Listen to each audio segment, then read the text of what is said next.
Sciatica क्या होता है? शैटिका दरअसल एक इस तरह की दर्द होती है जो कि आपकी कमर से शुरू होती है और आपके टांग के निचले हिस्से तक जाती है।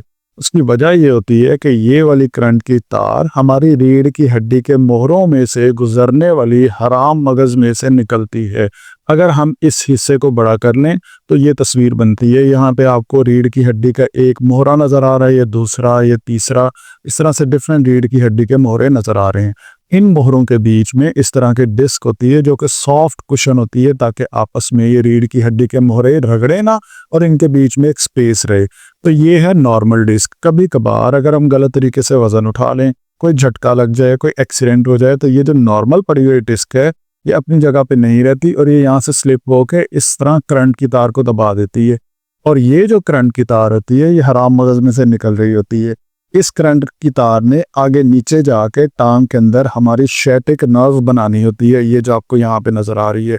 सो ये शैटिक नर्व हमारी पूरी टांग को सप्लाई करती है।